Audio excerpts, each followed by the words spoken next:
The Cowboys' surprising 2014 campaign and near miss in the postseason may have been their first steps on the road to 50. Why is that not a catch? Just a gut punch to these Cowboys, kind of a sad sight to see. The NFC East champs return the same nucleus that sparked last season's run, and it starts with the offensive line. Win the battle in the trenches. This offensive line is the key for me. That group was among the league's most dominant, and they've added more talent, signing highly touted rookie Lyle Collins. I'm ready to contribute to the best offensive line. They'll protect Tony Romo, who'll look to take another big step this season.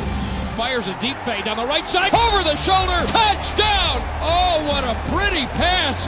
The four-time Pro Bowler threw for over 3,700 yards in 2014, and he'll have to do more after DeMarco Murray departed for Philadelphia. That also means more opportunities for Dez Bryant. Bryant beat the safety, Bryant to the goal line, touchdown!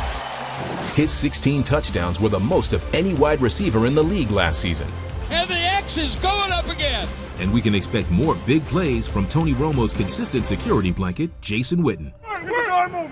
On the other side of the ball, talented pass rusher Randy Gregory has arrived. Could be the steal of the draft. I agree. Best pass rusher in this draft, bar none. And upon his return from a season-opening suspension, new defensive end addition Greg Hardy should make a major impact. Backside pressure coming, hit, ball's loose. Greg Hardy. Wow! With Sean Lee expected back from injury, and first-round draft pick Byron Jones providing help at corner. I'm learning the playbook, so it's a good transition for me, and I'm enjoying it so far. A major defensive improvement would not be a surprise. Nobody closer than us. Nobody work harder than we work. Nobody been through what we've been through. For a franchise that defines itself by titles, this could be a year of title hopes as big as Texas.